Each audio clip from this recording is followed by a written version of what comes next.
কোথা থেকে নিয়ে আসেন মদ? কোথা থেকে নিয়ে আসেন? বাড়িতে করেন? কেন? বাচ্চা বাচ্চা ছেলে মেয়ে রয়েছে বাড়িতে, কি শিখবো না? স্বামী অসুস্থ বললে হবে? বাচ্চাগুলো মানুষ হবে? স্বামী যদি অসুস্থ থাকে বাচ্চাগুলো কি হয়েছে? স্বামী কি অসুস্থ?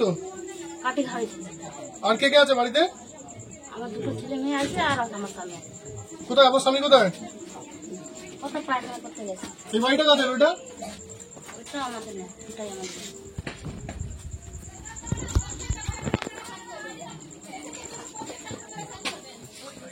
বাড়িতে কে আছে?